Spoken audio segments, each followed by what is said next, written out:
Welcome to Door2Door Insider, where we take a deep dive into the mindset, the why, and the how of the industry's top entrepreneurs, leaders, recruiters, and salespeople. We are the Door2Door Nation. Here is your host, Lee Barber. Let's go.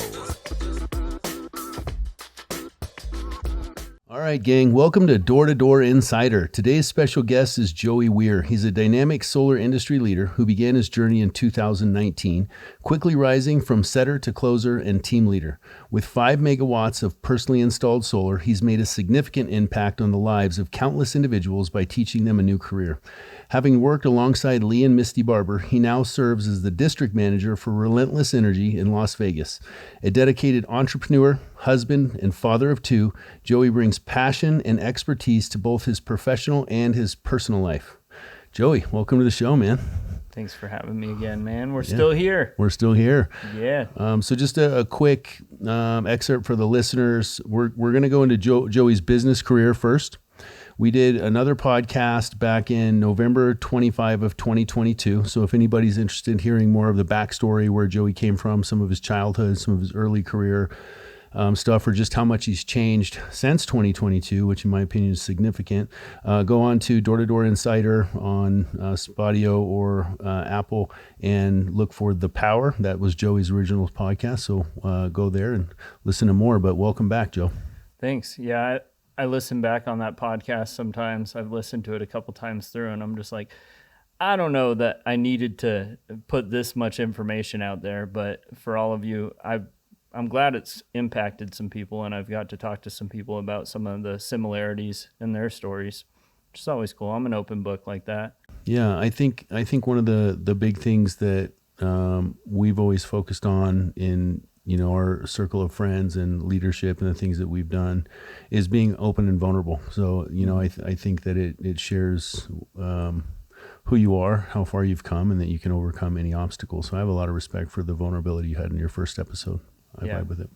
Yeah. No, I definitely am always doing that, like in my life. But if it's helpful, I'll always share something, just because I learned once I kind of had that moment where I just decided to start telling the truth and being honest with who I really was, that the point was to my experience can benefit others. That's the main thing. And when a lot of people are new or starting out in this career, they can look at the vets in the room and think, oh, you don't know my situation. You don't know where I came from. And we all have our story. We all have our stuff that we come in here with.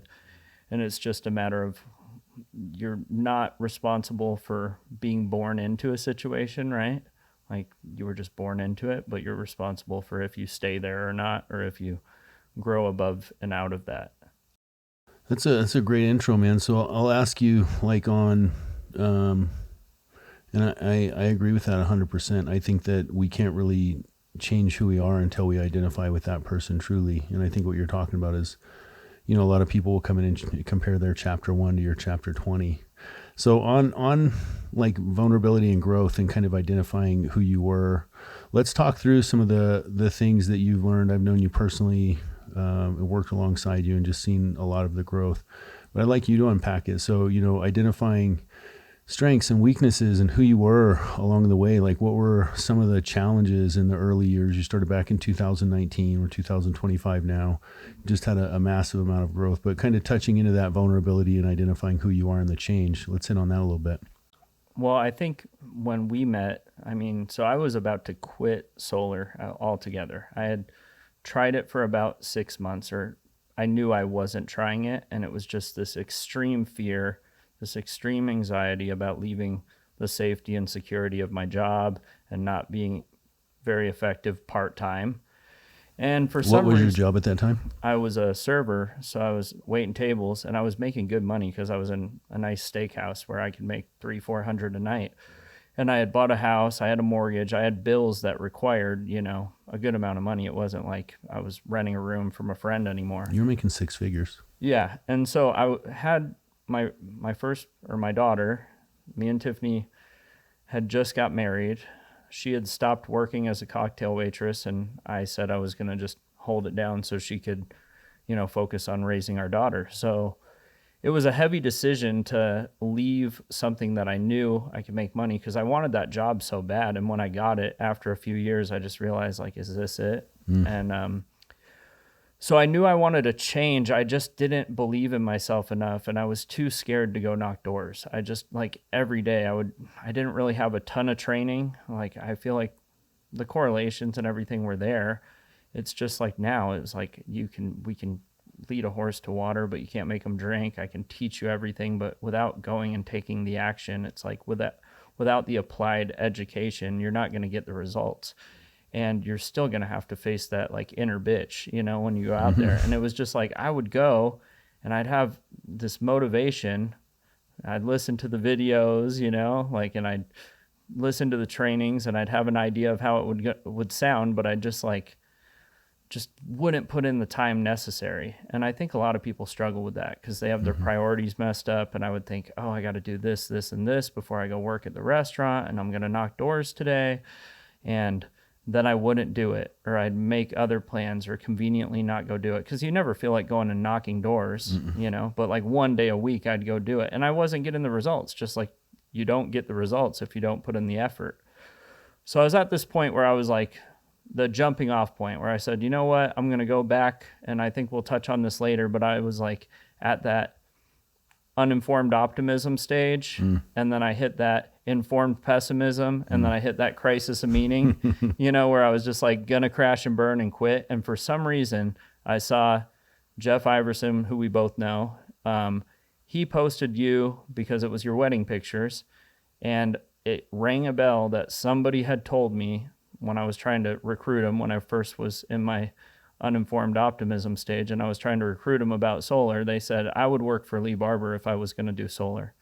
And I was like, who's Lee Barber? I never really heard you. But then I saw that post and I added you on Facebook. And then you hit me with, just a message, probably like, who is this guy? Why is he adding me? Gave you a little wave.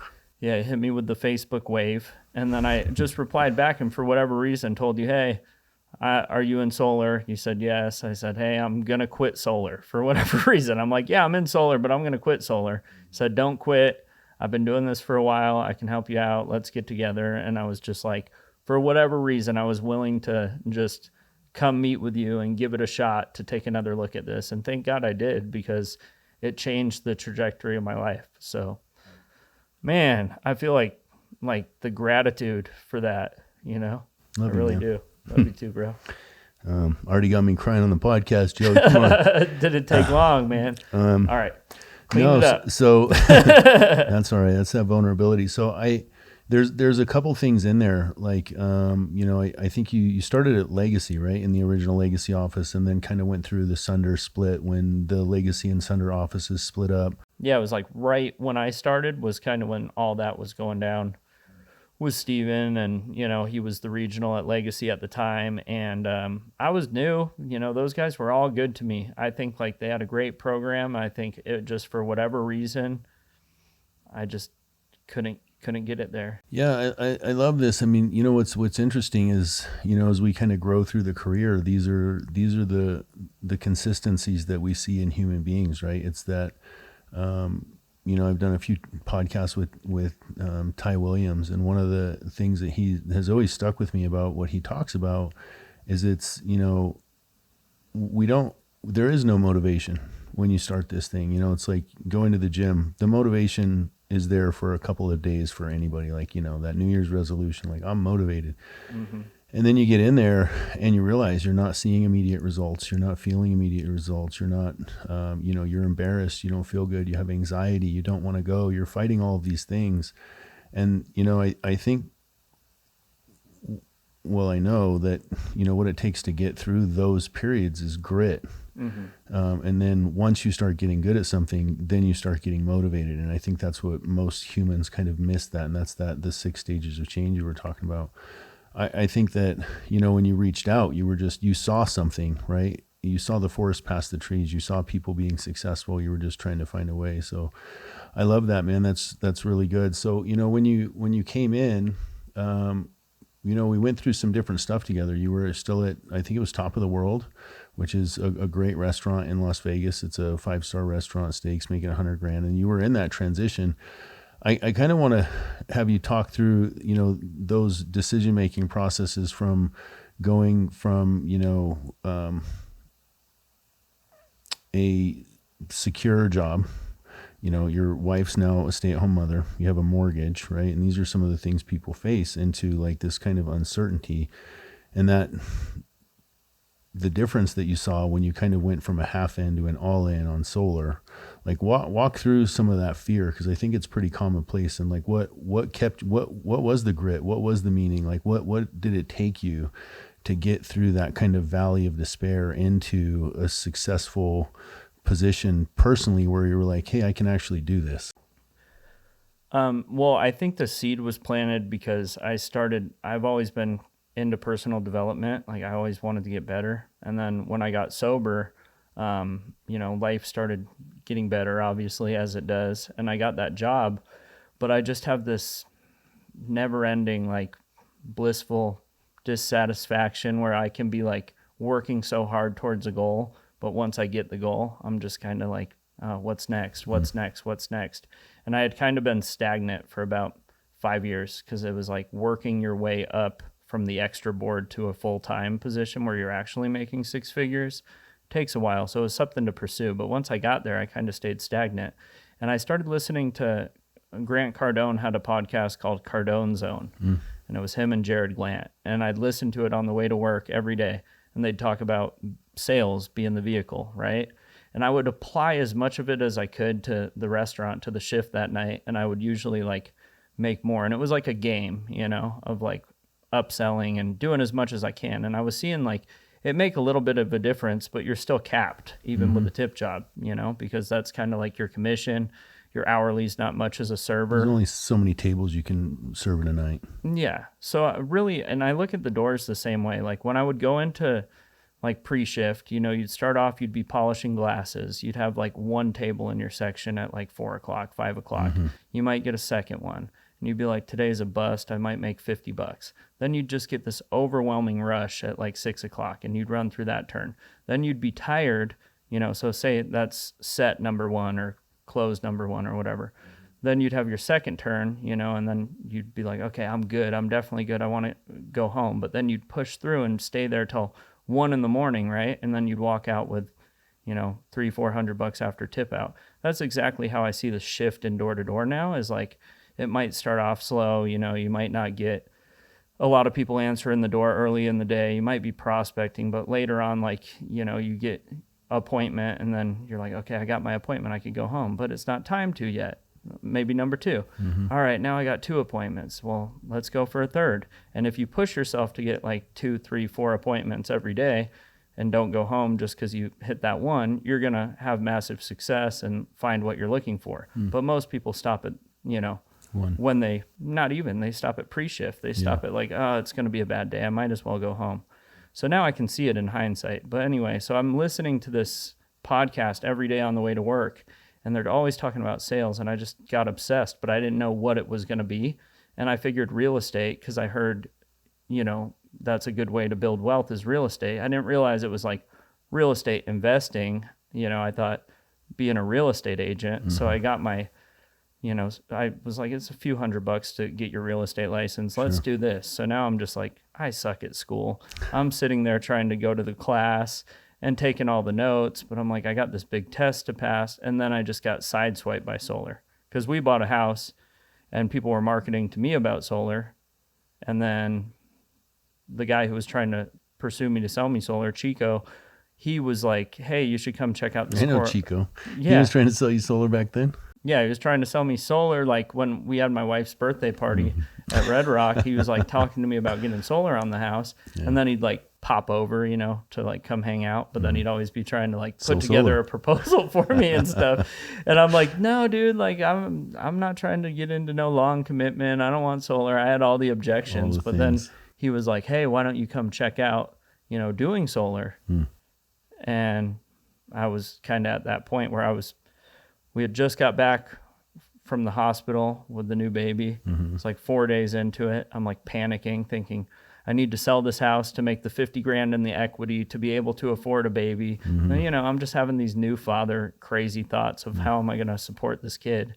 Even though I was making good money, I still felt like that, like I needed something, right? So I went to that for whatever reason. I said, yeah, I'm going to go check it out. And I went to Correlation, and all these guys are talking about personal development.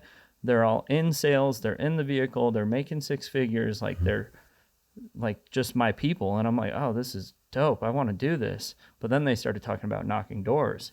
And I said, these guys got marketing mixed up because you don't have to knock doors to market. Like they don't know what they're doing. I know everybody in this town. You could run Facebook, you know, leads. I could call like all these people I know who own houses. I'll network. I might knock a little doors. I'll go with you to see what you're doing, but I have another plan, right? And turns out, knocking like doors once I got through my Rolodex of like 12 homeowners, one person was like interested, and then I had to get to square one. So I said, all right, I'll try this knocking doors thing. So I love that. I look for, you know, at this point in my career, I think you as well, we look for these kind of common denominators, and some of the things that I, you know, pick out when I try and pick out what I think led to people to be successful, that are successful. You know, some of the things that I hear that are fairly common in people who find that grit and grind is, one, that they're taking in some kind of content that accelerates their personal perception of reality from a very narrow perception of reality or concept of reality into a wider perception of reality. And I feel, you know, I hear these things a lot, right? I heard once that, you know, and I'll just restate it. For me, the law of attraction has been so relentlessly active in my life that I'm forced to believe in the law of attraction almost as a law, just like electricity. But you hear these things, right? So you start, you know, just kind of recounting some of the nuggets that I heard was, you know, you have a guy, he starts listening to something and it says there's more. And then you start applying it and you're like, I'm not in the right vehicle. What's another vehicle? And then all of a sudden, you know, I don't want to go off on a tangent here, but I call it the kind of celestial chessboard, where we're down here trying to play checkers, but the universe is moving chess pieces. And so the universe puts Chico in your house who brings in this new opportunity, if you take it, of the solar. And, you know, so one, abundance starts, the law of attraction starts to happen. Pieces start getting moved into your realm of reality that give you new options, and then you act on them. And that's part of what changes the trajectory of your life, is that you act on them. So a lot of big nuggets in there. Yeah. And the first episode is called The Power, because I touch on, you know, planting that seed of the law of attraction and watching The Secret when I was just getting out of high school. And I was kind of at this, like, I had totally fucked off like all of high school, been a drug addict mess, got in trouble, kind of like failed through school. Like, and then I'm starting to realize like adulthood's going to hit me at 17, 18, you know, and I watched The Secret, and I was also like, I'm going to stop the drugs. I'm going to get sober, you know? And when I planted that seed, you know, the list of things that I thought I wanted were small, but I watched them happen rather quickly as soon as I made a decision that, you know, I could attract this. Yeah. So I had the seed planted, and it always stayed planted. And I always knew like I did have this power within me, and the universe would give me what I asked for.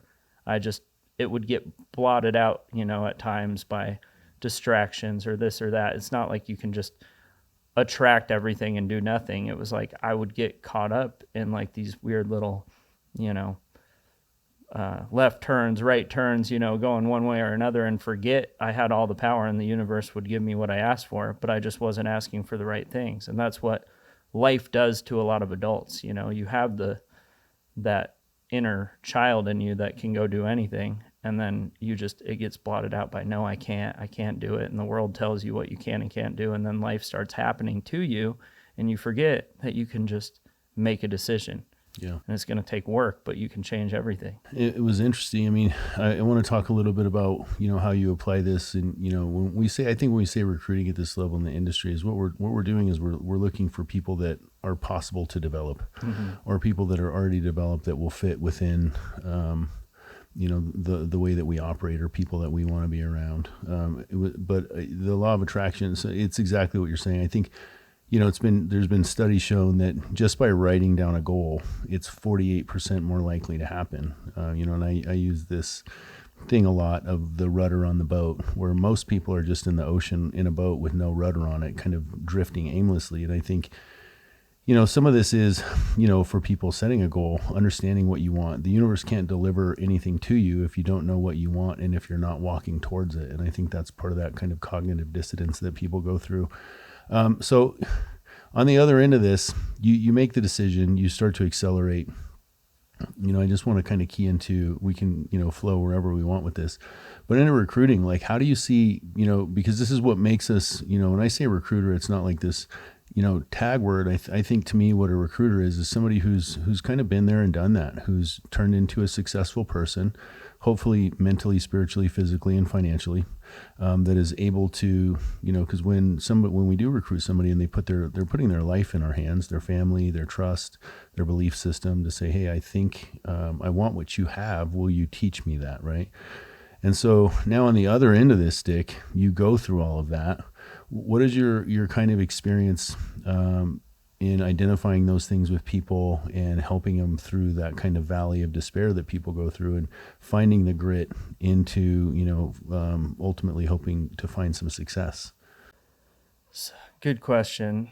I think my biggest flaw when it comes to, leadership is that I want to believe, since I took so long to ramp. I mean, it probably took me 6 to 9 months of dipping my toe in the water before I fully dived in. Most people would have quit and moved on by then. But so I'll sometimes hold on to somebody way too long because I just believe in them more than they'll believe in themselves. And I want to think they're going to change, but their inner dialogue is still wrong. And like, whatever, they can see my success and say they want it and say, this is it. I'm going to do exactly what you tell me, from now on, this is how it's going to be. And then they don't do it over and over again. And sometimes I feel like, what's it hurt? They're just, their commission, like, it's not going to, it only hurts them, but it hurts ultimately the culture. And it's like, I just have a hard time letting go of people because I want to believe in them so much. But if I could really narrow it down through my experience of like what I should be asking is like, what book have you listened to that's inspired you? Like what's helped kind of inspire some things about you? Because then I would know if they've had some leadership, maybe in a current role, and asking stuff like that, because it's more about what's inside of them. We ask sometimes like about background, and you might think that, if somebody was a successful athlete or something, they would be great at sales, or you might think that somebody who's been great at a different type of sales would all of a sudden be good in door-to-door. But it's more the adversity quotient. It's more like, have you been through hard things? Is this the hardest thing you've ever done? And also, do you speak well? That's going to help with, because it's communication, right? Like, do you have are you sick and tired enough of like the current situation that you're willing to bet on yourself? Have you had some opportunities where you've grown and excelled in other things? Or is this like, and it's not saying you can't have none of those be true and still be successful. But you need some of them. But yeah, those are really the things that I would look for, is that like what are you doing currently that you could apply here? I think one of the things that we both kind of see, so just so the audience can understand a little bit about how we have run our organization, we do a lot of home growing. We have a great culture of people. We're mostly family orientated. I do business in other states, but we seem to attract people who are similar to us. And we also love to give people opportunity and see the ones that are successful. And I think it's probably, maybe 10%. I don't know about 10 out of 100, people who come in from other careers. And I think that's probably pretty consistent throughout the industry. We're all trying to recruit from warm circles, from people who've never been in this. But I agree 100%. It's, and it's really hard to determine somebody's adversity quotient until you actually get them in a pit to fight the lion and see if they're going to, piss and run, or if they're going to stand there and fight the lion. Tell me some of the principles that you've, lived by. And so one, I want to hear about, like, before I go into that, is there anything that you can kind of pinpoint because you're very gritty. You have a lot of grit. So as long as I've known you, you have a lot of grit. You're just tough, like internally. You're very hard on yourself, meaning you don't allow yourself to go in the wrong direction for too long, and you're able to handle really tough, long, hard situations. I've just noticed that about you. And, do you think like that is one of the things that kind of took you through those early portions of your career? Like, I mean, just talk on that for a little bit. Like, what's going on in Joey's head? Like, what is it about you? Cause you just don't quit, man. You just don't at all. Yeah. Thanks, man. Yeah. That's good to hear it from the outside looking in, because I just I learned to have very low expectations of people. So I've always counted on me. So that's been the biggest thing, is just, I've learned that like having expectations attached to people, they're going to fail me, but like, I'm only going to be able to be responsible for myself, so but holding people accountable is tough when you're that way, because you just kind of let everybody slide on shit, all the time, because you're like, whatever, I have no expectations of you, so it's okay. But it's kind of a selfish thing. It's kind of some ego stuff. So there's some negative stuff there, because it's like, it's my ego of like wanting to be that guy. It's, that I feel like quitting a lot of days. I feel like just saying like, all right, this is enough. And like, I'll do it. Like, I'll have that conversation for a couple minutes in my head, but then I just soldier up and move on, because the thing is like, I'm going to have to choose my hard one way or another. And it's cliche. We all say it, choose your hard. It's hard to be broke. It's hard to be rich. It's like, but some of us do it. Yeah. But I actually have always had that perspective of like, once I saw that, as far as solar, I just didn't know what was going to work. And I went through a lot of that, trying stuff. It got hard, crashing and burning, but I always had like a stable job. So I always like did enough to get by, but I for sure went through my fair share of like that stuff before I ever got into solar. But I think it was the mix of like, okay, I'd already like went through,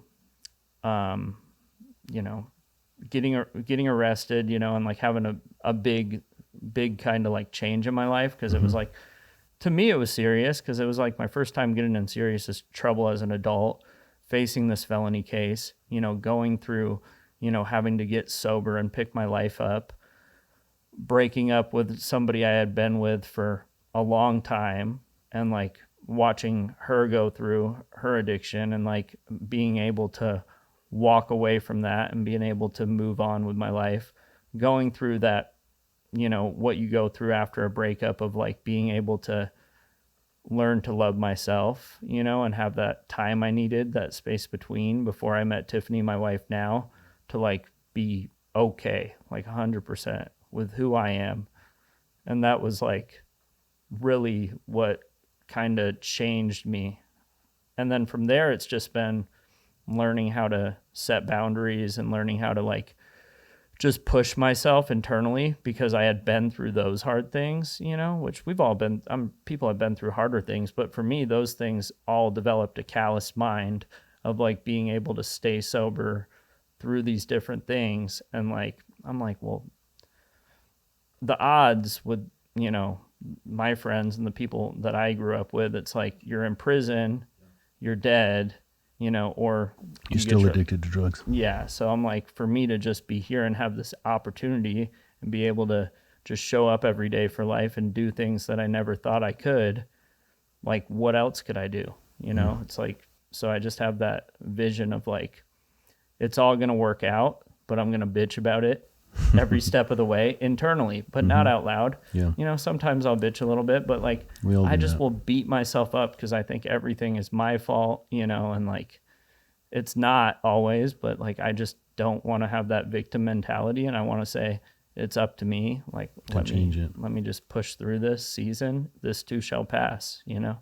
It's actually some really good insight on you. I never thought, just hearing that you learn to really count on yourself. And so it allows you to kind of One of the things I've seen you really develop in is, holding people accountable. We've had a lot of conversations over the years. You're a very high net worth individual, mentally, spiritually, physically, financially. I think people always associate high net worth to money, but you've grown so much mentally and spiritually, physically, and parenting and being a husband and in business and all of these other things. And I remember earlier in your career, we would have to have a lot of conversations about who you were spending your time with, because as your friend, because we're friends first and foremost, I would always want to defend you. Like, that guy doesn't deserve your time. He's not doing the things. He's not reading books. He's not working the hours. And just hearing that insight where you really just learn to depend on yourself, that entire story gives me, even knowing you for as long as I have, when I look for the parallels and common denominators for success, you see just a ton in there, right? You're reading, you're listening to content, you're constantly looking for, other opportunities. What's the thing? When you find the thing that you can believe in, the people that you believe in, you kind of dig into that. You have gone through a tremendous amount of issues in life, and you got some grit from that. You've been through hard things. You got some calluses. The interesting thing when I was listening to that, what I was thinking was, a lot of people go through that, and it doesn't have to be drug addiction. It can be poverty. We have people making, $25,000-$30,000 a year. Yeah, I was in that too. And it's, and it's miserable, and they'll do it and then they'll retire with a Social Security check that's, $1,100 a month, and they'll finish their life out like that. And so, the grit and the grind and like the actually getting out. So I love that. Yeah. And, also it's not like I came from nothing or anything. Like, my parents were pretty good. Like, I'm not saying like they failed me and I couldn't depend on them. Like, I had great parents, and like my stepdad gave me, once I got my shit together, he gave me the opportunity to like buy his car and work for it. Sure. He gave me, like, my mom helped me get a door open on a job here or there. It's like, people help me. It's not like, but that's the other thing too, is like, everybody helped me along the way. So I want to be helpful along the way. Even if somebody doesn't work out in this job, I still want to leave the relationship warm, because I don't know if like my purpose in that relationship is to be their, leader, and they're going to take this opportunity in solar like I have. Like, most people won't. They just won't do it, but they might still be a good person. I might still enjoy spending time with them, and they might frustrate me with their work ethic, but I enjoy hanging out with them because it's a lonely job. So if I can go train some new guy, it's just like when I start giving away deals for way longer and it's not like panning out, and like the only time they work is when they're with me. That's when you suffer, because you end up getting so frustrated, and you should only be mad at yourself because you're allowing it, right? Yeah. And so I've had that for sure. Well, those are we all, I think, in the development of a leader, we all go through our own staircase to get where we need to go. We each, I have, me, there's been a lot of times in my career where I've shot first and asked questions later. And those are things that I've had to change. I've had to change things like, getting over relationships and forgiving people. So, we all have our things, man. Everybody that's listening is going to have their things. I'd like to, so I love that. There was a ton of stuff in there. What do you think? So, we've been through, in the time that we've been together, we started at Arcadia as our installer. We went and spent 3 years with Legacy. Now we're back in the dealer program with Relentless Energy. We use Sun Solar Solutions, Nevada, Texas, Arizona, a great relationship with those guys. But we've seen a lot, man. Outside of the installers, we've seen, I think if you would have asked either one of us in 2022, how many banks are going to go bankrupt? I would have been like, what? The banks are going to go bankrupt? I would have been like, maybe some EPCs. So we've seen the supply chain issues and the Fed raising rates. And, yesterday you posted a picture, and it was the end of an era. It was the final day for the tax credit to be applied to a loan. Yeah. So, I want to kind of go back, some of the things that you've seen along the way. So, with Arcadia, we were in the dealer program. We're back in the dealer program. We went from the dealer program to the big box program to the dealer program. What were some of those transitions like for you? I think like when I first met you, like coming from kind of a big box environment, which I didn't really realize, but like Asunder was with Freedom at the time, and Legacy was like the largest authorized dealer of Sunrun. And then coming over to a dealer program, I mean, I really cut my teeth in the industry with you. So, I mean, I just wanted to believe that, you know, we would say we're like the custom home builder, you know, we're not the big box. So we have the attention and care, and, you know, we're not too big or we're not too big and all this stuff. Like those things seem like positives with Arcadia, you know, at the time. Yeah. And the thing was like, we were most of their volume. So the problem there is when we go and move on to a Legacy, even though we gave them a 6-month ramp, that was a pretty clean exit. It's like, hey, we're going to give you 6 months to, you know, install for us while we onboard. And they tried to onboard like dealers at really low red lines, and they tried everything they could. But I think the passing down of the business to the son and stuff like that kind of affected them. And then to see them go bankrupt, it was sad, but it was just like the first eye opener of like, oh, maybe there's a healthy medium here. Like maybe not too small that only one dealer supports your volume. Yeah. And then having hundreds of customers that, you know, I had signed up that I care about, like everybody that I help go solar, like, you know, 75% of them, like we don't talk much. 25% of them, like we talk all the time because there's always something that they need. We take care of our customers always. Yeah. So it's like being able to kind of find solutions for them, because contractors go out of business. You still have a manufacturer warranty, you know, through Solar Edge or Enphase or, you know, Tesla, or these things have manufacturer warranties, but trying to find a service tech or a solution, although the company may have sent them an email, hey, you can take over your service from Energy Aid or whatever, these companies that have popped up, like they may have not saw that, and now their inverter's down, and being able to help them. So that really bothered me. It made me sick to my stomach when that happened, because it's like, you feel like, once again, blaming myself. Like, I didn't know. It was like, this company gets to go bankrupt and like not answer their phones and close down the office, but I can't not answer my phone. So that was like, I mean, it was just like a gut punch of like realizing like, this is construction. Not everything's going to go perfect, and maybe it's not so great all the time, you know, but I'm still able to help those people. You had an Arcadia, I had an Arcadia system. It wasn't like I didn't believe 100% they were going to be around, but yeah. Let's talk on that for a minute though, because what I see more prevalent in the industry is that guys just don't answer the phone. Last year, I think I spent about $3,500 on an electrical contractor here in Nevada to service my Arcadia accounts, that service my old Legacy accounts, because it's just who I use. But I always answer my phone, and you've always, you know, we're very similar in that. With, you know, if I have a customer, you know, I preach in the home, like if you're dealing with Lee Barber, I'm going to answer my phone, and if there's a problem, I'm going to do everything I can to solve it. I may not always, I haven't solved every problem there's ever been, but talk on that for a minute. I mean, what's your ethos on sales and customer satisfaction? So everybody I help, I always tell them, like, first of all, you get me, you know. Like, everybody has my personal cell phone that I've helped. Nobody hates me yet. I have no blocked contacts. Like, you know, some of these guys who max price and block a number, like, for whatever reason, they're okay and they can live like that and move on. And maybe it doesn't stress them out. They don't have any moral compass, because that's the contractor's job. If they go out of business, it's not me. My job was to sell it. But in my opinion, if I'm going to put my name behind something, like, if I want the good, if I want the referrals, if I want the book of business, then I also have to take the bad.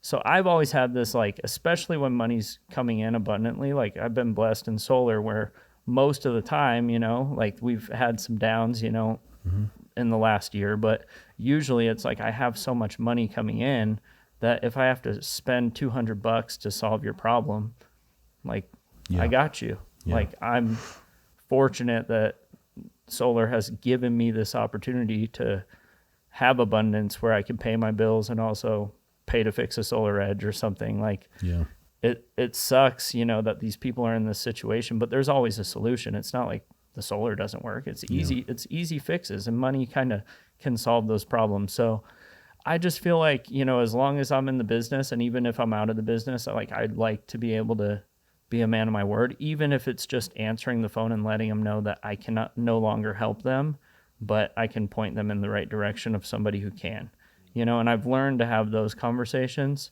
when times are tight, and I got to think of my family, where it's just like, it's okay to say, hey, I have somebody who can help you, and you're going to have to pay for it because you purchased something, and it's fixable and it's not going to cost you much. This guy will do a good job for you, but I can no longer take responsibility to pay this out of my pocket. Yeah. And as a consumer, I get that. Like, I would totally get that. But for some reason, I took it on myself. Like, I have to be the one who's there for these people who, but it wasn't my fault. They went out of business. It's not their fault, but, Well, I think we see a lot of this. Tough. I mean, in Nevada, we had, Arcadia, Bell, Titan, KO. I believe Legacy shut down their Nevada operation. God, there's more that have gone out of business.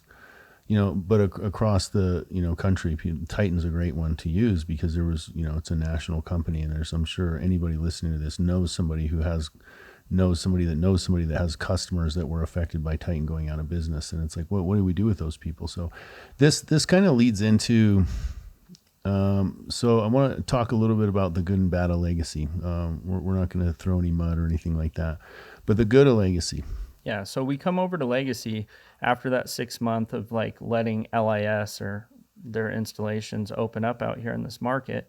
It was like, as a sales force, like just plugging, an installer into that machine was great because like they had a great platform. They had a good culture, especially at that time because, Notorious, the division we were in, was kind of on top. And it was just like, these were the superstars of solar, it almost felt like. Mm-hmm. And it made me elevate my game because just plugging into this machine and getting outside of a dealer program where you just have this small office and whoever's doing the best, which was usually me, I was in the top 3. Now you turn it on to a national platform where just because I'm in Vegas and the Vegas market is tough, I'm not going to take that as an excuse. Like, I want to be on that leaderboard. So it feeds to the natural ego of a salesperson to like go chase the ranks and be on top and get a shout out on this call and, all this stuff. So it's like plugging into that was pretty exciting. Like, I was really resistant to it because I thought, why do we need to do this, Lee? Like, why are we giving up money to go join this big, because we gave up, quite a bit to go join this, but we saw for the first couple of years, like, it exploded our business and we were able to go grow, in our career and meet a lot of great people like over there and like just network with so many. And I got to go travel and do some stuff, and they did a lot of that, I think one of the things too I wanted to hit on was, I think that, so at Legacy, if I'm not mistaken, all 3 years that we were there, you were national sale to installation. So you weren't the top installer. You were at the same ranks with the top installers, meaning like, Jack might have installed, there were guys who sold like more, double or triple what I sold, but I would usually install about what they installed. So I was like, work smarter, not harder, man. Right. But, so I want to talk about that because you have some of so nationally, 3 years in a row, you were on the stage at Legacy Legends, which is the national conference for Legacy, winning sale to installation ratio, meaning that you had the best ratio from sale to installation. And I think your retention ratio overall is around 90%. It's almost unbelievable. I know the numbers, so I know. Like year after year to like do that. Like, yeah, 3 in a row. Get a cancel. And you know what it is? It's like the new way of selling is just tell people the truth. Like, like I'll of course, like I have my natural sales tactics and my way of positioning things, like, but it doesn't have to be an adversary thing where it's like me against you, like I win, you lose. It needs to be a win-win. And so like getting a homeowner to be like sell themselves and be excited about it, and just like little things that I'll throw in, and like the touch of like staying in touch with them throughout like the post sale is just basic to me. I don't know like why anybody would sell a deal and then forget about it and just be so focused on getting the next one. It's like you have to have like a workflow where you load up the pipeline, but you also just maintain what you have in the pipeline to make sure those jobs get paid. That's always been priority number one, is pipelines priority number one, making sure those jobs that need something, you get to it right away. You do the hard thing. You have the hard conversation. You let them know we're going to have to do a roof here. You can walk away right now, but I think the best thing to do would be get a new roof, stuff like that, where jobs will just fall through the cracks. I'll just go over and have the conversation, pick up the phone, call the homeowner, let them know what's going on, and get that thing moving, and then move on with the rest of my day. Where some people just want to sell and get the big numbers, but they don't want to do the work necessary to actually get paid on those jobs you worked hard for. Like for me, if I get a cancel, I'm like, what did I do wrong? Like what happened here? And it's usually a condition outside of me, it's not because I ripped them off. It's not because of this or that. It's because something tragic happened, or, they just got cold feet and they canceled the next day. Game. What do you think about, some of this too is, I think culturally that, I wonder who's going to win this year now that I'm gone. Who's going to take the throne? I think Legends is going to be pretty small this year. I think it's going to be a really small party. Cancun was good. I think part of it, and this is something that I see in the industry, I think what we're seeing in Nevada is some laws change where they're really starting to get into some consumer protection, but it's the kind of boom culture, right? Where it's like, and I saw that a lot at Legacy. They're just celebrating a boom. Like, and then you go look and you're like, wow, 200 booms, 60 installs. That's not good, right? So, talk through some of I guess you already have. I think some of the ethos is one, you're approaching this from a customer satisfaction standpoint. I think that one of the things that we all do in our sales lineage is we teach homeowners, we teach reps, we teach back in the day when we were doing primary loans, we actually explained how a tax credit worked to a homeowner. We're not tax professionals, but we understand it. Yeah, so I think that contributes. Now I'm trying to, these are usually second homes that people are buying now, and they had solar on their first house and had some unregulated market experience where they had no idea what they were getting, and now I had to explain what actually happened. And sometimes they just don't believe you anymore because you're wearing the black eye of the industry. So I think that was the hardest thing. I believed, in Vegas, we had an amazing install operation. Our operations were great, our installs were clean, we had no issues. It was just you were getting a premium product, right? And I felt like that was the truth. But the black eye of having 32 states or however many markets, and having all these different sales forces and all these different markets, it was very hard they didn't do a good job of keeping some of that stuff in line. Maintaining. So people go online and read reviews, that would be a reason outside of my control that people canceled. They just were like, this guy seems so great. Why would, look at Yelp, they got 2 stars, or look at this one, and locally we were okay, but on a national scale, when you have that kind of culture, it really it happens almost like in all big companies, The problem with scale is that you're going to have a lot of some bad actors that, I would say a lot. Yeah. It's just, the solar's still kind of the Wild West a little bit in that, it's not like you don't need a real estate license. You don't need to be listed on the MLS. You don't have to go through any school. You just kind of go in there and, make up whatever price you want and tell people whatever you want if you want, if you don't have some type of moral compass or the right teaching. Yeah. I kind of have this internal, moral thermometer of not trying to rip people off, but I don't know. It's that's the thing I've realized too, is just another thing about people is just, I've met so many different types of people that were cool, as a person, but you could just tell, they were off there. And it's just, you get so greedy, you get so money hungry, and you just think, I got to make this much. And it's okay, I'm good. I'm probably one of the best solar guys you could get as a homeowner, because I'm going to take care of you. But I don't think I'm so good that I deserve $15,000 or $20,000 on every job. That's a crazy amount of money for you to wrap into a loan that you're going to pay off. Pay me fair. I'm going to do a good job for you. I'm going to have to earn my money through this, but like I don't need to. And then it's just volume of install, right? Yeah, just do a lot, Do a lot of installs. If you do a lot, it's either you're going to do a lot and not make a ton, but it's just so much more peaceful when you know that you're doing it the right way and you don't have this. I just couldn't do it that way. You've been you're in the high six figures. I mean, some of your years have been 3, 4, 500,000. Always. Yeah, you've done amazing. So let's from a high level, we have to keep it fairly high level. Yeah. I mean, we went through, a pretty tough year exiting Legacy. I watched you, the whole gang, but you're here. So I want to get some of some of the lessons that you learned. We don't have to name specifics. I mean, I think everybody knows, some of the problems that were congruent. Freedom went through some of them. There was a Sonova issue, a Mosaic issue, and some of these banks, it caused the construction company issues. One of the things I will say is I own a roofing company. And if I go to somebody and they want a roof and I sign them up for a roof and they say they're going to pay me, then I'm the 1099 contractor and I do the roof. And then I go back to the homeowner and they say, hey, I was going to get a loan from a bank, but the bank didn't pay me, so I can't pay you. That's just not how contracting work works. Yeah. So I think some of those excuses were bad, but from a high level, you went through some tough stuff over the last, I think it really started January 2025 and lasted for about 6 months while we were trying to find our way through and navigate really challenging and difficult situations. What was that like for you? Because there's other people in the industry going through it. How did you navigate? What were your experiences?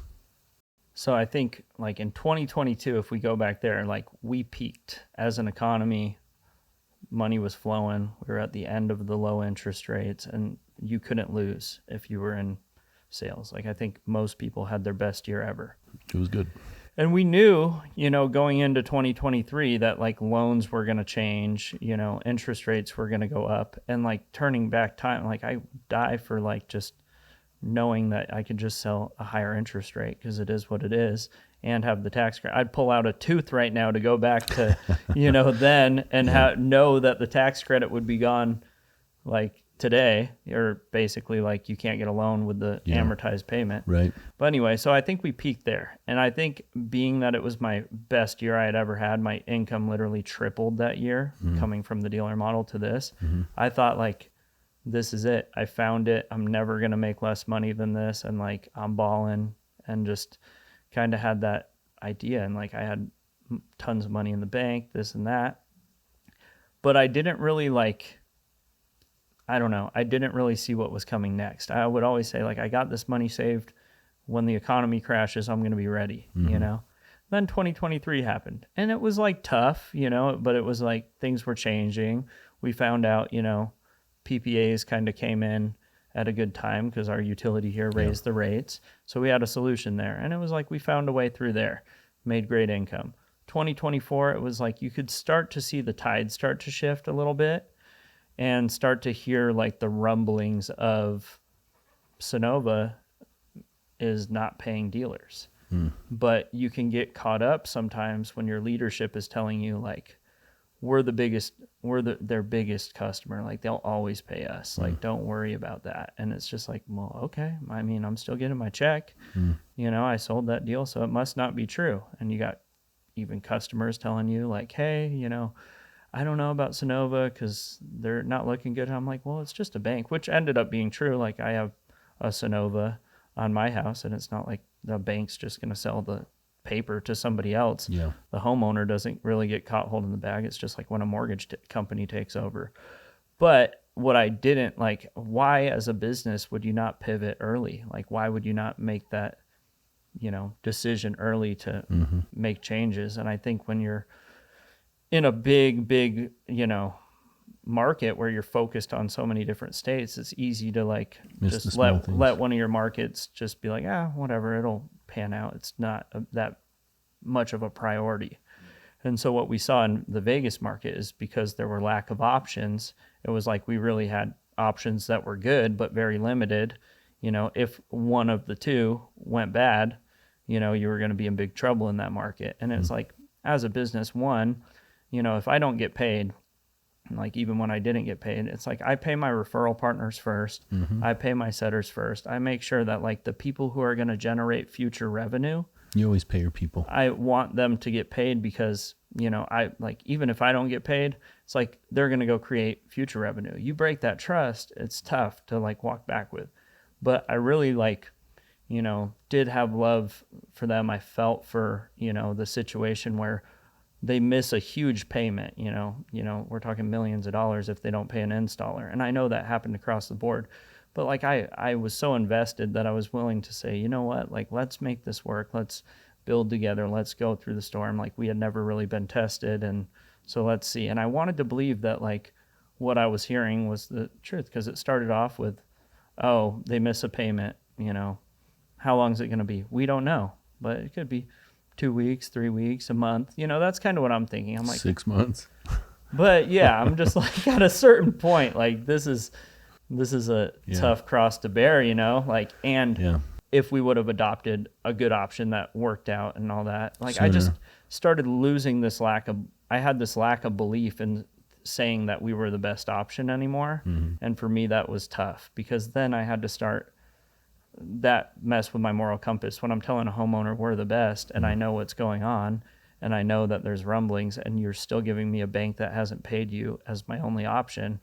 Like that's tough. And I'm thinking it's all going to work out. And I get it. It's like they're saying this and then they're just delivering the message they got and it's back and forth and you don't really know what's going on. But as a sales rep, like as a leader, it's like I can accept a little bit of it. You can accept a little bit of it. We can carry some of that.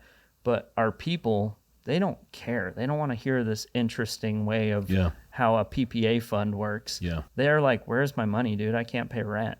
And that's tough. Well, it's always the business's responsibility to pay the contracted employees. It's not contingent on any other thing with any kind of contracting. It was interesting. So, you know, I mean, some of what I want to hit on here is like, you know, there was a lot of financial pain. You know, a lot of us had to get HELOCs on our houses. There was a lot. We went through a lot. Yeah, I mean, what kind of kept you? You know, and I guess we'll kind of transition into, you know, there came a point where, you know, there was a decision like we're going to die. So we have to make a different choice or we're literally going to die. We're too far in debt. We have, you know, HELOCs and loans and all these, and no people haven't paid their mortgages in months. So we have to make another choice. What were some of those processes like, you know, for you? I guess my kind of question is I'm interested to hear you unpack like, what kept faith in me? You know, I think that's an interesting, you know, because I guess that's where I'm in my head, I'm trying to get to, because it's an interesting thing because you always had faith in me. Yeah. I always had faith in you. I always just believed, I just never had those vibes. Like, you know, you were just muscling through with me, man, like believing and doing. Like, what was it? I don't know, man. Like, I don't know. I guess it was just like taking it a week at a time. But like also I love you as a friend. But, you know, there were times that I was resentful that you didn't see this coming, you know, and like you couldn't protect me. But once again, it was like take ultimate responsibility because like, let's back up. So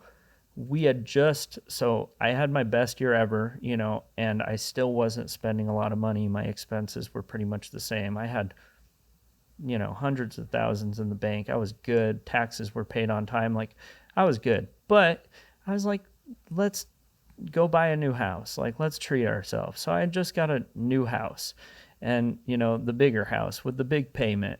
And then I got the new car and I did the stuff and I started like, and you had another baby. And then we had another baby. So it was like a lot kind of came at me, like where I just started spending money, like not just because my expenses increased, but just spending money in a way that was like, okay, if you're in all commission sales, even though like you can bet on yourself and we would always think of things as like, well, I can't afford it, but it's just a deal, you know, like buy the Louis Vuitton bag, whatever, you know, like I just started thinking like that and being kind of foolish, but just spending money, you know, a lot. And so my lifestyle had kind of got out of control with my spending, which I had never made money like this. So that's something that you don't really know what to do. If you don't grow up with money, you don't really know what to do with it. And I had read the books and done things, but you learn by doing. I wasn't ready when this happened. I had just had the great idea in November of 2024 that I was going to take a HELOC on my rental, one of my rentals, take a HELOC of 80 grand and put it all into crypto. And I'm like, the only problem with crypto is I just don't have enough money in crypto right now. It's like fun. It was like entertainment. And let's just go all in. And I remember telling Tiffany, like, got this great idea. It's going to easy 10X, pay off all the houses, solve all my problems. Just take a HELOC. And so that was my idea. And I was like, 20% chance this doesn't work, but I'm 80% sure. We're still here. It's like been a year, and my investment thesis, I mean, I'm still in the game. I haven't sold, but I put, above and beyond, like not even just my savings into a risky investment, like a total gamble, in a sense. I thought I was smart. And then this happens like right after we just went to Cancun and had this vacation and Christmas. So like, it just hit me like a ton of bricks, but I just had faith, like, all right, we're going to get through it. And you know what? Like, regardless of like everything going on, I knew if I went and sold, like I could still sell a loan. I could still sell, this new option. I still had some money coming in, like, luckily, and like somehow by the skin of my teeth, like you guys and, me, I guess, would find a way to like make sure I had just enough to pay my net. So it was like, I was still getting by, but I was extremely scared because I had just made terrible financial decisions, and I was like too stubborn. I'm not going to sell at a loss on these stocks, real estate, investment. So I had no liquid. I was just like, whatever, let's just like get through it together. And it was just like, I was still selling. The thing is like, I didn't like, just because Sunnova went bankrupt, I still sold 6 Sunnova deals that January and just said, I'm just going to throw them in because I don't have any other options. Just keep selling. So I just kept throwing them in. And then February, we got another option. I kept selling, and I just kept selling. Then that option went bankrupt. Oh my God. Even though it was like, dog shit options, and I wasn't dog water, bro. It just ended up being like no money in a deal out here. And I was like, but I was like, dude, like, I don't know what's going on. Like, why is this not? I'm like, maybe solar's dead. Like, this is just, solar's dead in this market. Let's go to California. We go start doing blitzes. Like, we found ways to like try to like navigate through it. But it hit that point where it was like, and I was like just diehard for whatever reason. I kept like, it kept building more and more like self-esteem, like within myself, that like, holy shit, we're going through hard things together. We're doing this. We're going to get through it. And we did. It just wasn't sticking with them. It was like, we had to just go take our independence back and say, you know what? Like, we're just going to rip the Band-Aid off and say, it was do or die, literally. Like, we have to do something. Yeah. So I'm happy like with the way it all turned out, but like it should have happened way sooner. And like that was the biggest lesson learned, is like, if there's smoke, there's fire, like you talked about. And it's like, we should have saw that coming. We should have made pivots, but like, we're just such loyal, people, and like relationships to us are so much more important than money, that like we thought these relationships were one of the things going to be broken, one of the things, I did that podcast with Ty a couple of weeks ago. One of the things that he said like really hit me hard. It's like loyalty is a two-way street.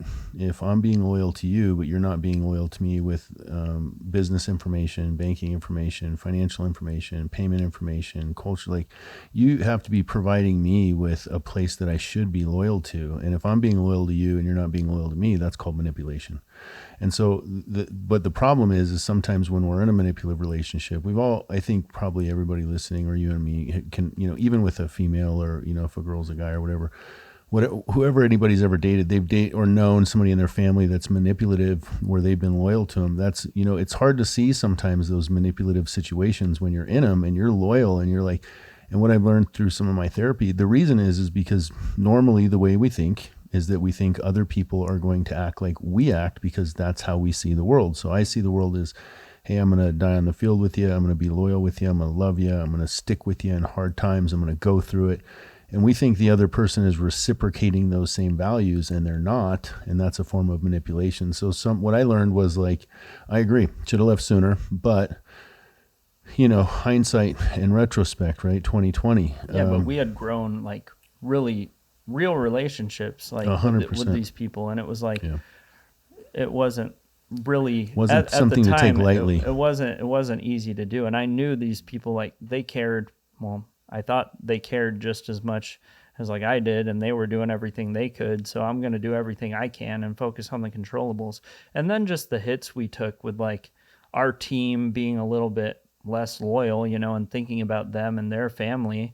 Well, I think it goes down. Some of the people died just because there were people who didn't receive paychecks for months. And some of those people, I think when you're at our level, right, we have investments, we own a couple houses, we have stocks, you have a crypto. You can weather the storm a little bit better than somebody who's like just making it. It's the same for them. There was people where it's like, this isn't the best option because you're not getting paid. I think I want you to kind of talk through this, because one of the things that I learned, and I just want to get your take on it, was like, we always talk about, I do my videos and I'm like on YouTube, like, I'll die on the battlefield. There's this thing when it comes time to actually test it, and what I saw, our team do here in Vegas was really weather the storm together and kind of go through those hard times. So I want, like, what did you prove to yourself, right? Like, I think looking back, we made all the right moves when we needed to as a unit. We stayed loyal to each other. We worked hard together, and we dug our way out of it by doing what we do, by staying in the fight, and doing the mechanics of the job, right? Literally just doing the mechanics, doing the things, doing the actions day by day, like selling, recruiting, training, correlations when there's 5 people in the room and it's dismal as shit, but we dug out of it. What did you learn about yourself from, that process? What did you learn about Joey? Yeah, it's easy to sell when things are going good, right? Mm-hmm. Like, and pretty much like once I caught and like got my first sale, I just got kind of hooked, and I was like, oh, I can do this. And like, I was just on a winning streak, like, I think everybody, like, COVID printed a ton of money and it created this abundance, and I was on a winning streak. But I had always heard about like the ups and downs through business, and I just hadn't ever had like really a down. Like, things have been going really well. So like, to go through a tough season, like, and actually, like, it sounds cool as a quote, like, you grow in the tough season and this and that, and grow, whatever, pressure makes diamonds and all this stuff we say. Yeah. It was like, to actually go through that, it sucked. Like, it was like so painful. Yeah. And like, every day I didn't even want to wake up, and I didn't want to face the day. And it was like, oh my God. But like, the fact that I could just show up anyway, the fact that, like, my partner was like out here, like the guy I was running the office with was already like making his move and going to another company. Like, in hindsight, it's like, good for you, man. Like, you dodged a bullet and went and did it, and we're still cool today. Thank God we kind of got through that once I could see it in hindsight. But I was hurt by that, and like, I felt like everybody was stabbing me in the back and going against us, and it was war, and I was trying to protect us and all this stuff. And then, but really what I learned was just that, like, no matter what's going on, no matter like how hard it is, like, I can go create commerce out of thin air. Like, I can go make something new. Like, and I mean, I really had like the hopes that this money was all going to come back, like this significant, it was a good chunk of money that was like owed, like, and I thought it would eventually come back and work itself out. And there was a glimmer of hope. There was like enough string to keep dragging you along, but manipulation. I mean, but then I could really see it for what it was, that like, I'm just going to put like a blanket statement on like all these big sales orgs. Like, when you really see it for what it is, you have kind of like the people at the top, right? You got your VPs, you got your president of sales, you got your senior regionals. C-level. These are all the guys who have like been through it. Like, they did the deal, they did the summers, they did all that, but now they're just kind of like hanging their hat on that, and they're just like hanging out on the C-level collecting an override, right? And that's a good amount of margin, right? But if they're really giving you good leadership and good guidance, and they're helping you like look out for these landmines, like, totally worth paying for it, right? But if they're not, then that's a bunch of money that you're going out and working hard for. Then you got a regional, right? They care about you. They're connected to their teams. They deal with their leaders, all that. You got a district manager. Then you got, this team lead. Then you got a sales rep. And like, how far is that sales rep from all this? And how much margin is all being kept by a bunch of people who like really like, they're, what are doing they a lot. What are they doing? What are they doing? But like, for you, it's like you and Misty have always like put us first. Like, so respect. Like, so it was never like any, as hard as it was to like be like, why didn't you see this coming? Like, how could you? You're like me. You're loyal to these people too. And like, I wanted to just believe it was all going to work out. So it's all good. Like, it sucks, but it's all good. But what it taught me about me was that no matter what, like, I can climb myself out. And now I feel like empowered. Now I'm like, I'm coming for it. Like, why can't we go create something that's so special? And like, because we have something special. It's just scale. It's just marketing. It's just letting people know who we are and who we can touch on, like, outside of just the Vegas market. It's like, why can't we go do things that are so inspiring? Like, you just saw Sunder, a Salesforce that was in the middle of a big lawsuit with another big installer, and go through all this shit they went through and come to the other side of it and be looked at as like the bad guy or whatever, and then get acquired for 40 million. And they like watched them start that Pretty thing. good transition. And it's like, that stuff is still happening. So there's still excitement in the industry. And once I saw like the curtain was revealed, I was like, oh, there's still a ton of money in solar. There's just not a ton of money for 7 people between me and the homeowner to make money. So these guys are going to have to put on their knocking shoes again because like, like, unless you're willing to go get gritty and do the work, like this 30% tax credit going away, there's not 30% in just made up margin. I mean, the installer might be able to go down a little bit. We might be able to go down a little bit, but there's not room for all 30%. These layers of people. So I don't know. I agree. I love that. I think, what was interesting for me, and some of it was, I do consider myself a person able to do hard things.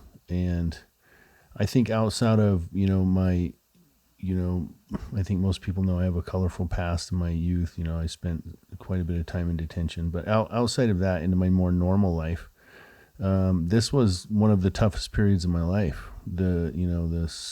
This year has been one of the toughest because, at this point in my life, I have so many people that I love and care about. You, Curtis, Sandra and Gabe. Same, yeah. Troy, Teresa. There's, so many I can name that, were counting on me. And that weight, and then, so I have the weight of those people, and then I have the weight of my family, my wife, my daughter. My finances, getting a HELOC on my own house to make it through the, drought, all of that fear. I got into a point personally where I was in a lot of like, despair, depression, anxiety, a lot of sleepless nights, waking up. And, there's kind of in the beginning of it, January, February, March, I'd be jamming like, Eric Thomas or something in the gym, like, you got this, right. And then month 4, and I'm like, Jesus, man, this is like 120 days. And then month 5, and I'm loaning people money that I don't have. The same with you. And, the kind of like the motivational voices. And it's like, by month 5, like, I don't want to hear fucking Eric. Go fuck off, Eric Thomas. Like, fuck off, bro. Like, Jim Rohn, fuck off, bro. I don't want to hear your, there was nothing like, breath work wasn't working. Therapy wasn't working. Meditation. Right. I was just in this like massive despair, man. I remember we would just talk through it and be like coming into the office. Yeah. Just 4 or 5 people left. Yeah. Trying to get these people motivated. Nobody wanted to hear it. Like, they're like, I haven't been paid in like 4 months, bro. What are you trying to tell me? And people who are killing it are now like going to drive Uber or wait tables and stuff. It was and I'm sad. just like, oh my God, this sucks. What I think I learned was, it was kind of the same, man. It was a pretty big self-test. And, you know, through the hardest times with the right people in your life, with making the right decisions, acting, I really learned, you know, it gave me a pretty good review mirror on what happens when I act, even though I'm in fear, even though I am depressed, even though when I just keep doing the things. It really like put me through my own test of like not just the sayings, not just hearing stuff, not just making correlations or doing stuff, but actually having to go through that valley. It was cool to go through it with you, man. You know, you were there for me a lot. So the transition into, what was crazy to me was I felt like we were in like a bomb shelter. What do you mean? Like the company was a bomb shelter. And we were like locked in a bomb shelter, and everybody, you would get calls from guys and they would be like, you know, a nuclear explosion went outside and that's why there's no money and solar left. And it was like, we were in this, like this box, right, of like loyalty and the veil and the culture and the bleed blue thing, and like solar's dying, like, oh my God, the banks and all this stuff. And I felt like when we transitioned, I felt like I was in a bomb shelter for like a year, and I came out and there were birds chirping and happy people and kids playing. And I'm like, man, you told me the bomb went off. The bomb didn't go off. There's still like, oh my God, there's solar's alive. It's still business is normal. Like, wow, this is great. Like everything's like, so it was like really releasing. We still had to put in a shit ton of work and dig ourselves out mentally, spiritually, financially, all those things. But what is, that kind of been like for you, the kind of spring back and like the rejuvenation and, getting back into, because I know we went through personal experiences, family experiences, work experiences, like the springboard out of that was like, it took me a second. I was like, is it really normal out here? And then I'm like, holy shit, it's normal out here. Let's start cranking. Like, what was that like for you? Well, it went through like the process of like just this uneasiness of like, what's it going to be like, kind of when the idea came that like maybe we should, because you're just so insulated, right? Yeah. You're in this, Yeah. and it's like, can I go outside? Like, is it going to be okay? Can I go to another company? Yeah. And it's like, I don't know why I would even ever have that thought, but I did, because I'm like that.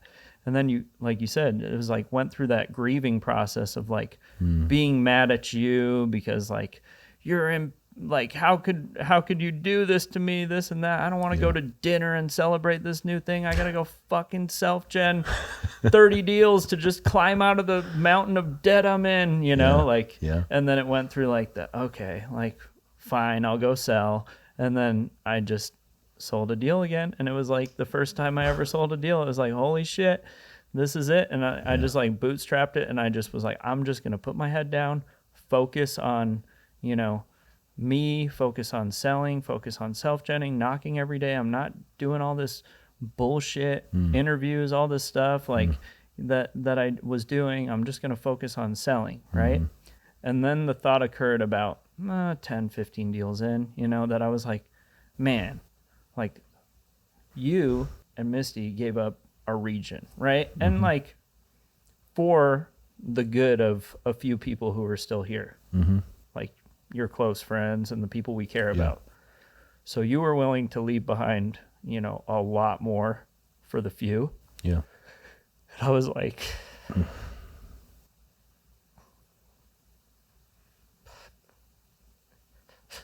that was like, love you, brother. Love you too, man. That was just like, damn, that's leadership. Like, it was inspiring, So then from there, I was like, after that happened and after I was like inspired and I got out of my selfishness and saw like what seemed like a big sacrifice. I don't know, like, because who knows if you ever would have got paid anyway, but like it seemed like, a lot that you were leaving behind for people who had basically already given up. And I felt like me and Curtis and, like the last of pretty much like there was a few of us, like it's my family though, Sandra and Gabe, and like, like they've moved on to open their own business, but it's like lots of casualties of this thing, but there wasn't many left. And I was like, well, we did all this to finally like have a new, transition. And then it was like 1 or 2 months in and it's like, big, beautiful bill, tax credits going away, this and that. And I'm like, dude, why we even bother? Like, solar's dead again. Yeah, like, man. now we got to, and then we're like, all right, so we can do anything we put our mind to. Let's look at life insurance. Let's look at whatever. We were like brainstorming ideas for about a week. And then we were like, dude, we're with like, the good thing about Sun Solar Solutions is they're forward thinking. They're honest. They're telling the truth about how the transition is going to be tough. Yeah. We went through tough, like I would say, depending, what market you're in, I guess, like longer install timelines and trying to get the domestic content and like trying to go through all that stuff the right way to kind of set us up for the next step. Yeah. But they got ahead of it, and like it was, again, tough as shit because we made this transition and then this happened and things got tight and we did more volume than they may have been expecting, and there's been some like frustration. We are as advertised, even when we were rebounding, we sell shit. Yeah, it was like, we were down to about 6 sales on our last month, like as an office, and then we bounced back and started doing numbers again. Once we had a very good, offer again, it was easy to go just sell and ramp up again. But I'm so excited about the future. Like, I think like going forward is like this. Okay, so now that I've been kind of out of the Kool-Aid and into like the new reality of what's really going on. We're out of the bomb shelter. It's like, okay, as long as you have a good red line, where your company is healthy, they're going to be able to be profitable. They're going to be able to stay in business and make a profit every year, and they're doing enough volume and they're not solely dependent on your volume. Like, they're good. You can help them, you can market for them, but like, you should never tie yourself and be so loyal to one company, because you got to be able to be understanding and grow together, but you also have to say, okay, like, I draw the line here and I need to transition. So you have to be able to move like that, which I think we are, which is good. And then also, like, the partner that we're with, I feel like they are forward thinking. They are doing the right things. Like, they're doing their best to navigate this new solar landscape. And when I really think about it, okay, the tax credit's gone. When the tax credit came out, I wasn't in solar, but apparently solar was like $9 a watt back in like 2015, 2013 or whatever. If you wanted to buy solar, it was like, it's expensive. A 10 kilowatt was like $90,000. So to get 27,000 in a tax credit, like, it subsidized, and the numbers still didn't pencil. And people were selling the shit out of solar then because it was new. Then a lease came out. Then they had all these different things. Then the cost came down drastically. And it's time for the market to like mature and be able to go through that, because now the cost has came down to 3 or under 3 in some markets. And maybe if you're in California and there's batteries, or Arizona and there's batteries, it's, but it's reasonable. It's just like more like a standard, just like you own a house now with a higher interest rate. It's more expensive than renting. But do you want to rent or do you want to own? I'd rather own and pay a little more. And that's the same when it comes to solar ownership. The numbers long term still, definitely pencil out. If you look at the utility and their increases. Well, I think what you do is similar to what I do. Is I think what we've learned along the way is that the one, and we hear this a lot, but the absolute constant in solar is that it's going to change. And there's always been change, and I've had to adapt. Yeah, there's a lot coming. But when you approach that as a business person, right, it's like, okay, margins might shrink. How do we increase volume? We might have to pivot. There's going to be some unknowns. But, when you approach it from a business standpoint and you realize that, one, I have the business intellect to deal with change because I have enough experience in different aspects of change to maneuver and have maneuverability through change. But two, also that you have the work ethic and what it takes and the grit, right? And that's kind of some of the stuff that I think we've all proven to ourselves is, hey, I'm adaptable. I have, great business intellect. And I'm scrappy as shit. I think when you that's, what I'm hearing in your paradigm, and that's kind of the same way that I approach it. Yeah. So we're going to wrap up. I know that, you are what I call a social butterfly. You have a skill that I do not have. You're amazing at befriending and caring and loving and talking to such a wide variety of people. I think I'm a little bit more inverted in some senses than you. You're very extroverted, which is your biggest talent. So I'm going to put the link for you for Instagram. I know that you're always willing to help guys without, recruiting motivation. So if guys want to reach out to you, talk to you, just talk a little bit to that, who you are as a person, your willingness to, help people, connect with people. Yeah. So I'm definitely like, I've learned that relationships, like if we talk, a common thread throughout this is like the relationship is still there, right? Mm-hmm. With all these people that have crossed our paths and like came and went, although you have, a short temper and you've definitely gotten upset once or twice. You've got upset once or twice. Like I've been there to kind of like be that, help me, that life raft, and like maintain the relationship. And not because I wanted them to come back and work with us, but just because, they had a special place in my heart and I genuinely like care about them as a person. And I don't care if we work together, because if the stars align, we will, if it's meant to be.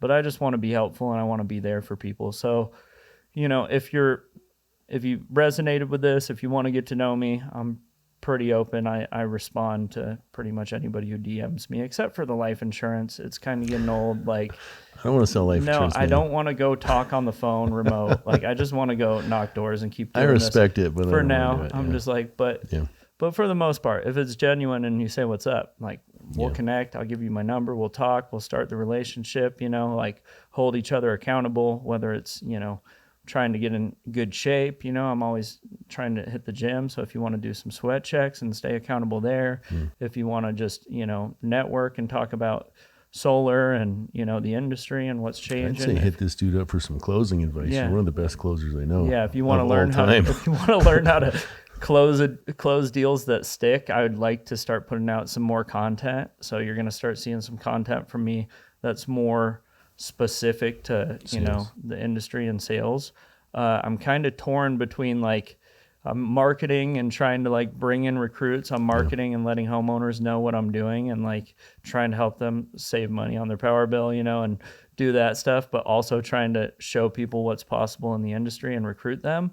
And then I also have, the clothing company. So the clothing company, Relax Lifestyle, it's like my friend. I've been doing this as long as I've been doing solar, but it's like relax.le on Instagram or relaxlifestyle.com. That's what I'm doing because I'm still very in touch with my artistic and Joey, get some socks and some hats. They're fresh. I love them. Yeah, so I'm doing that. So you're going to see a mix of marketing. You're going to see a mix of my family life. I try to just be an open book and keep it real on social media because it's literally just was designed for marketing. It's not to post anything else. The algorithm is totally in favor of advertising. 100%. So I'm going to advertise.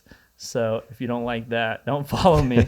But you're also going to see some cute kids. Well, listen, bro, huge respect to you, man. Your growth trajectory as, of all of the things that we do as actual leaders, man,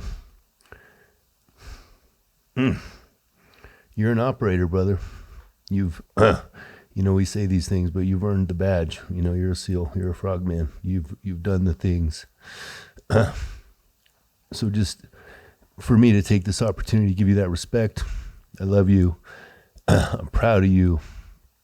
You're an absolute fucking warrior. You're gritty. You're an amazing husband, an amazing father, an amazing friend. And I'm just grateful for you, man. I love you, JoJo.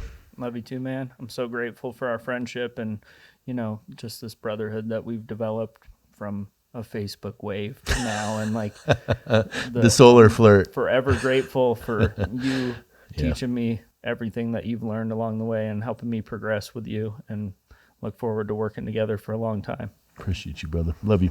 Love you too, man.